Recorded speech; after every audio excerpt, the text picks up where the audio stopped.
بسم الله الرحمن الرحيم. نحمده ونصلي على رسوله الكريم، اما بعد. بسم اللہ الرحمن الرحیم. عزیز طلباء، آج ہم مختصر المعانی الفن الثالث علم البدیع کا سبق نمبر 59 شروع کر رہے ہیں۔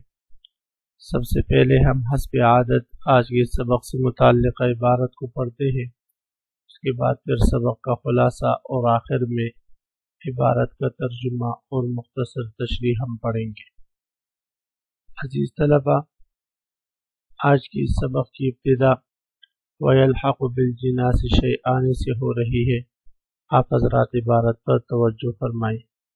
وَيَلْحَقُ بِالْجِنَاسِ شَيْئَانِ أَحَدُهُمَا أَنْ يَجْمَعَ اللَّفْظَيْنِ الاشتقاق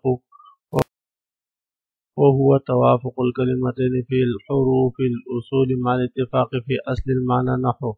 فأقم وجهك للدين القيم فإنهما مشتقان من قام يقوم، والثاني أن يجمعهما اللفظين المشابهة وهي ما يشبه الاتفاق يشبه الاشتقاق وليس باشتقاق، فلفظة ما موصولة أو موصوفة. وزعم بعضهم أنها مصدرية أي إشباه اللفظين الاشتقاق، وهو غلط لفظا ومعنى. أما لفظا فلأنه جعل الضمير المفرد فيه يشبه لللفظين وهو لا يصح إلا بتأويل بعيد فلا يصح عند الاستغناء عنه. وأما معنى فلأن اللفظين لا يشبهان الاشتقاق بل توافقهما قد يشبه الاشتقاق بأن يكون في كل منهما جميع ما يكون في الآخر من الحروف أو أكثرها، لكن لا يرجعان إلى أصل واحد كما في الاشتقاق. قال إني لعملكم من القال، فالأول من القول والثاني من القلي، وقد توهم أن المراد بما يشبه الاشتقاق هو الاشتقاق الكبير، وهذا أيضا غلط. ويلحق بالجناس سے مصنف علیہ الرحمہ اب یہاں سے ایک دو قسمیں ذکر فرمائیں گے جن کے بارے میں مصنف علیہ الرحمہ بتائیں گے کہ یہ دو قسمیں جناس حقیقی تو نہیں، البتہ جناس کے ساتھ ملحق ہے،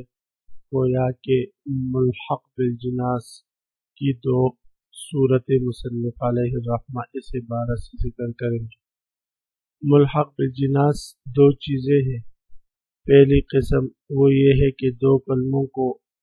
اشتقاق جمع کر دے، ان یجمع اللفظین الاشتقاق، کہ دو لفظوں کو اشتقاق جمع کر دیں۔ اور دوسری قسم یہ ہے کہ ان یجمعہما المشابہۃ، کہ دو لفظوں کو اشتقاق کے ساتھ جو ان کے آپس کی اتفاق کی مشابہت ہے وہ مشابہت ان کو جمع کر دے، یعنی دونوں لفظوں کو مشابہت جامع ہو۔ مشابہت سے مراد دو لفظوں کا ایسا اتفاق ہے جو اشتقاق کے مشابہ تو ہے مگر اشتقاق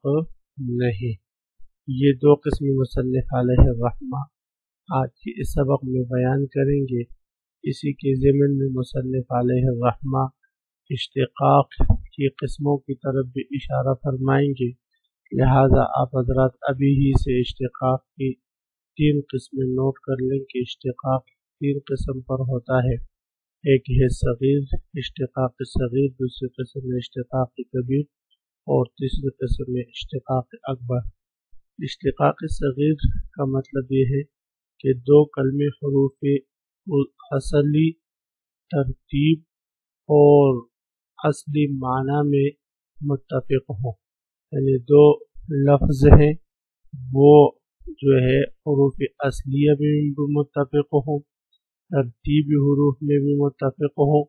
اور معنی میں بھی متفق ہوں۔ یہ اشتقاق صغیر کہلاتا ہے۔ اور اشتقاق کبیر یہ ہے کہ دو کلمے معنن اور حروف اصلیہ میں متفق ہوں مگر ترتیب حروف میں متفق نہ ہوں، جیسے رقم اور مرق ہے۔ اور اشتقاق اکبر یہ ہے کہ دو حروف معنن اور ترتیب حروف میں تو متفق ہو، البتہ ایک حرف قریب المخرج میں یعنی دو حرف جو ہے وہ تو متفق ہوں آپس میں، لیکن ان میں سے ایک حرف جو ہے وہ قریب المخرج میں آپس میں دونوں جو ہے مغایر ہو، ایک حرف دوسرے کا مغایر ہو البتہ قریب المخرج ہو، اس کو اشتقاق اکبر کہا جاتا ہے، جیسے نحق اور ناق ہا اور عین میں مختلف ہے اور یہ دونوں ہوئے قریب المخرج ہیں۔ بہرحال مصنف علیہ الرحمہ ملحق بالجناس کو ذکر فرما رہے ہیں تو فرماتے ہیں وَيَلْحَقُ بِالْجِنَاسِ شَيْئَيْنِ، اور جناس کے ساتھ دو چیزیں لاحق ہوتی ہیں، احدہما دو چیزوں میں سے ایک چیز یہ ہے کہ ایجمع لفظین الاشتقاق، کہ اشتقاق دو لفظوں کو جمع کرے۔ اشتقاق سے مراد یہاں پر اشتقاق صغیر ہے، اور اشتقاق صغیر کی خود تعریف کر رہے مصنف علیہ الرحمہ ہوا توافق الکلمتین فی الحروف الاصول مع الاتفاق فی اصل المعنی،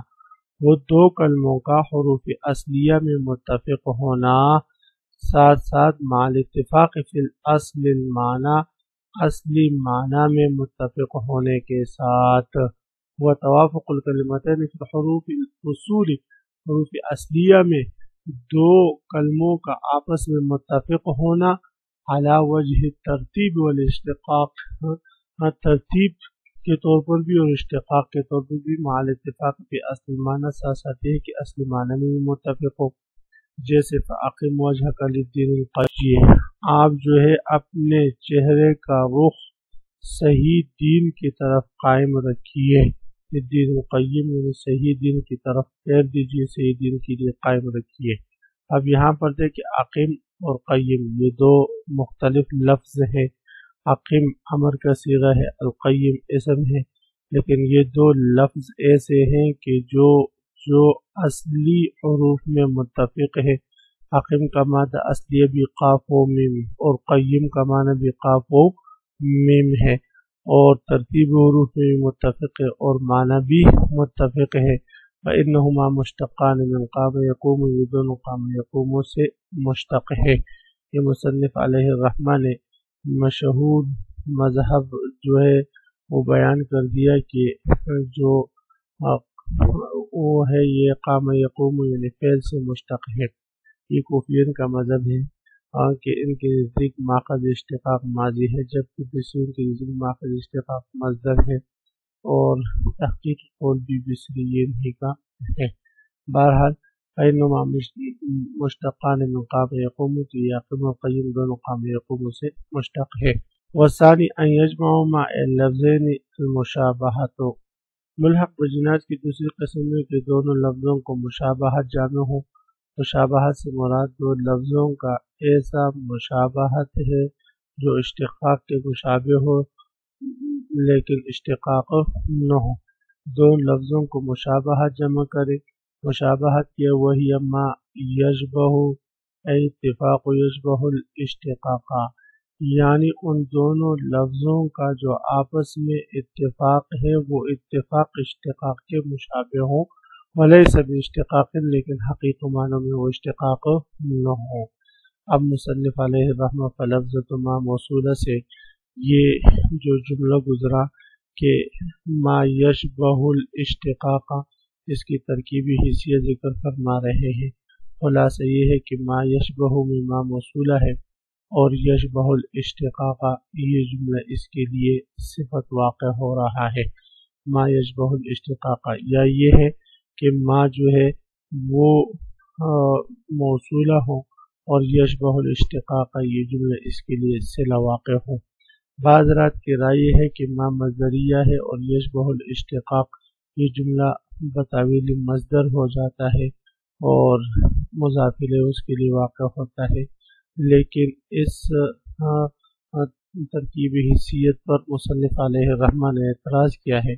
وہ یہ ہے کہ یہ ترکیبی حیثیت غلط ہے، یہ لفظاً بھی غلط ہے اور معناً بھی غلط ہے۔ لفظاً تو غلط اس لیے ہے کہ ما مصدریہ اور یشبہ اللفظین میں جو یشبہ کی ہو ضمیر ہے یہ تو اللفظین اس تثنیہ کی طرف راجع ہوگی، اور ہو ضمیر تثنیہ کی طرف راجع کرنا یہ درست نہیں۔ ہاں تعویل ہم کر کے یہ کہہ سکتے ہیں کہ لفظین سے مراد یہاں پر جو ہے وہ احد المذکورین ہیں، تو اس صورت میں پھر ہم اس کی طرف اس کو راجع کر سکتے ہیں، یعنی لفظین جو کہ تثنیہ ہے، لیکن یہ ہے کہ مراد اس سے جو ہے وہ یعنی لفظین کو بتاویل مذکور کر کے اس کی طرف جو ہے ہم مفرد کی ضمیر راجع کر سکتے ہیں، ویسے نہیں۔ بہرحال مصنف علیہ رحمہ فرمانے فلفظۃ ما موصولۃ و موصوفۃ ما یشبہ الاشتقاق میں موصولہ ہے یا موصوفہ ہے، وزعم بعض معنی مصدریۃ، بعض رات نے گمان کیے کہ مصدریہ ہے، اور اس صورت میں معنی ہوگا اشباہ اللفظین الاشتقاق، دو لفظوں کا اشتقاق کے مشابہ ہونا، وہ غلط لفظاً اور معنی، اور یہ مصدریہ بنانا غلط ہے لفظاً بھی اور معنی بھی۔ اما لفظاً غلط ہونا تو اس وجہ سے فلأنہ جعل الضمیر المفرد فی یشبہ لللفظین، کہ اس نے یشبہ میں مفرد کی ضمیر کو لفظین تثنیہ کی طرف راجع کیا، ولا یصح، اور یہ درست نہیں، الا بتاویل بعید، مگر ایک بعید تعویل کر کے، اور وہ بعید تعویل کیا ہے کہ لفظین کو ہم مذکور کے معنی میں لے لیں، فلا یصح عند الاستغناء عنہ، تو لہذا یہ بعید تعویل کہ اس کی ضرورت بھی نہیں ہے، یہ درست نہیں۔ وَأَمَّا مَانًا، اور مانن بھی یہ ما مصدریہ بنانا درست نہیں، کیوں؟ فَلِأَنَّ اللَّفْظَيْنِ لَا يَشْبَهَانِ الاشتقاق، کہ اشباہ اللفظین اشتقاق کا معنی ہوگا دو لفظوں کا اشتقاق کے مشابہ ہونا، حالانکہ دو لفظ اشتقاق کے مشابہ نہیں ہوتے، بل توافقهما قد يشبه الاشتقاق، بلکہ ان دو لفظوں کا آپس میں موافق ہونا، تو وہ توافق جو ان کا ہوتا ہے وہ اشتقاق کے مشابہ ہوتا ہے۔ ان یکون فی کل منہما جميع ما یکون فی الآخر، اب یہ ہے کہ یہ جو دو لفظ یہ آپس میں متفق ہوں، یہ اشتقاق کے مشابہ ہوتے ہیں۔ اب یہ اتفاق جو ان دو لفظوں کا ہوتا ہے، یہ اس کی مختلف صورتیں ہیں۔ اس اتفاق کی پہلی صورت یہ ہے کہ دونوں لفظوں میں سے ہر ایک کے حروف جو ہے وہ دوسرے میں پورے طور پر پائے جائے، ہر ایک لفظ کے حروف دوسرے لفظ میں ہوں، البتہ دونوں کا معنی جو ہے اور مادہ اصلیہ وہ مختلف ہوں۔ بظاہر جميع حروف ایک کے دوسرے میں پائے جائیں، لیکن مادہ اور معنی دونوں کا جو ہے وہ مختلف ہو، اشتقاق کی طرح مادہ اور معنی ایک نہ ہو۔ یکون فی کل منہما، کہ ان دو لفظوں میں سے ہر ایک لفظ میں جميع ما یکون فی الآخر، وہ تمام حروف پائے جاتے ہوں جو دوسرے لفظ میں پائے جاتے ہیں، من الحروف، حروف میں سے سب حروف پائے جاتے ہیں جو دوسرے میں پائے جاتے ہیں، او اکثرها، یا سب تو نہ پائے جاتے ہو لیکن دوسرے لفظ کے اکثر حروف اس پہلے میں پائے جاتے ہوں، لیکن لا یرجعان الی اصل واحد، لیکن اس کے باوجود ان دونوں کا مادہ اصلیہ ایک نہ ہو، کما فی الاشتقاق، جس طرح کہ اشتقاق میں مادہ اصلیہ کا ایک ہونا ضروری ہے۔ جیسے قال انی لعملکم من القالین، یہاں پر دیکھیں قال، قالی، قال اور قال دونوں بظاہر صورتاً اور جو ہے ایک ہے، جو حروف قال میں ہے وہی حروف قالین میں بھی ہے، لیکن دونوں کا معنی الگ ہے، مادہ اصلی ایک نہیں، اس کا مادہ اصلی قاف و لام اور اس کا مادہ اصلی قاف لام یا ایک ناقص ہے اور ایک اجوف ہے۔ بل قال انی لعملکم من القالین، کہا انہوں نے بے شک میں تمہارے، لوط علیہ السلام نے کہا میں تمہارے عمل سے البتہ بیزار ہوں۔ اب یہاں پر قال اور قالین کے حروف میں قاف الف لام ایک ہے، بندے کے خیال ابتدار اسی کی طرف جاتے ہیں کہ ان کا مادہ اصلی ایک ہی ہوگا، لیکن الاول بالقول، لیکن پہلا قول سے ہے یعنی اجوف سے، وثانی قلی، اور دوسرا قلی سے ہے یعنی ناقص سے ہے۔ وقد توهم ان المراد بما يشبه الاشتقاق والاشتقاق الكبير، بعض رات میں کو یہ وہم ہوا کہ یہاں پر اشتقاق سے مراد اشتقاق صغیر تو نہیں ہے لیکن اشتقاق کبیر ہے۔ اشتقاقی کبیر کا مطلب کیا؟ اشتقاقی کبیر کا مطلب یہ ہے کہ دو حروف کا اصلی میں تو دونوں کلمے متفق نہ ہوں لیکن ترکیب میں متفق ہوں، ہاں یہ اشتقاقی کبیر ہے۔ جبکہ یہاں پر ہم نے جو تعریف کی ہے اس میں یہ بھی فٹ نہیں آتا، اس لیے کہ بعض ایسے ہوتے ہیں کہ جو ترکیب میں متفق نہیں ہوتے، اس کو بھی ہم اس قسم میں شامل کرتے ہیں، ہاں جی وقت توہم اور بعد گمان کے ان المراد بما يشبه الاشتقاق کے بعد رات سے مراد وہ لیے جو اشتقاق کے مشابہ ہوں، والاشتقاق الكبیر اس سے مراد اشتقاق کبیر ہے، وهذا ايضا غلط، یہ بات بھی غلط ہے، لأن الاشتقاق الكبیر والاشتقاق في الحروف الاصول دون الترتیب، اس لیے کہ اشتقاق کبیر کہتے ہیں حروف میں حروف اصلیہ میں مختلف ہونا، نہ کہ ترتیب میں، یعنی ترتیب میں وہ متفق ہوں، حروف اصلیہ میں متفق ہوں نہ کہ ترتیب میں، ترتیب حروف میں تو متفق نہ ہو لیکن حروف اصلیہ میں متفق ہو، جیسے القمر اور الرقم اور المرق ہے، قمر چاند کو کہتے ہیں، رقم ہندسے کو خاص عدد کو کہتے ہیں، مرق جو ہے وہ نرم حصے کو کہتے ہیں، ناک کا نرم حصہ۔ وقد مثل في هذا المقام بقوله تعالی، جبکہ ما یشبہ الاشتقاق کی مثال میں جو ہے یہ مثال بھی پیش کی ہے، اثاقلتم من الارض اراضیتم من الحیات الدنیا۔ اب یہاں پر دیکھ الارض اور اراضیتم دونوں میں جو ہے وہ ہے ما یشبہ الاشتقاق تو ہے، لیکن یہ اشتقاق کبیر نہیں، اس لیے کہ اشتقاق کبیر میں تو حروف اصلیہ کا متحد ہونا ضروری، جبکہ ارض میں حمزہ اصلیہ ہے اور اراضیتم میں جو ہے حمزہ استفہامیہ ہے، اس لیے یہ مثال جو ہے اشتقاق کبیر کی نہیں بن سکتی، بلکہ یہ ما یشبہ الاشتقاق ہی ہے، اور ما یشبہ الاشتقاق جو ہے اس کو اشتقاق کبیر کا نام دینا بھی درست نہیں۔ ولا يخفى، اور اس بات میں کوئی خفا نہیں کہ ان الارض مع اراضیتم لیس کذلک، کہ ارض کا جو اراضیتم سے تعلق ہے یہ اس طرح کا نہیں، اس لیے کہ ارض میں حمزہ اصلیہ ہے، اراضیتم میں حمزہ استفہام ہے، اور اشتقاق میں حروف اصلیہ متحق ہونا ضروری ہے۔ بہرحال اسی کے ساتھ آج کے سبق کا اختتام ہوا۔ اس سبق کا خلاصہ یہ ہے کہ ہم نے ملحق للجناس کی دو قسمیں پڑھی۔ پہلی قسم یہ ہے کہ وہ جناس تو نہ ہو لیکن یہ ہے کہ جناس کے ساتھ متحد ہوں کہ دو لفظ باعتبار اشتقاق کے آپس میں جمع ہو جائے، اور دوسری قسم یہ ہے کہ دو لفظوں کی کو مشابہت جو ہے وہ جناس کے ساتھ جمع کر دیں۔ مشابہت سے مراد دو لفظوں کا آپس میں متحد ہونا، متفق ہونا بظاہر اگرچہ ان میں اشتقاق نہ ہو۔ عزیز طلبہ، اسی کے ساتھ آج کے سبق کا اختتام ہوا۔ آپ حضرات اس کو خوب غور سے سنیں سمجھے۔ اللہ ہم سب کا حامی و ناصر ہوں، آمین۔ وآخر دعوانا الحمدللہ رب العالمین۔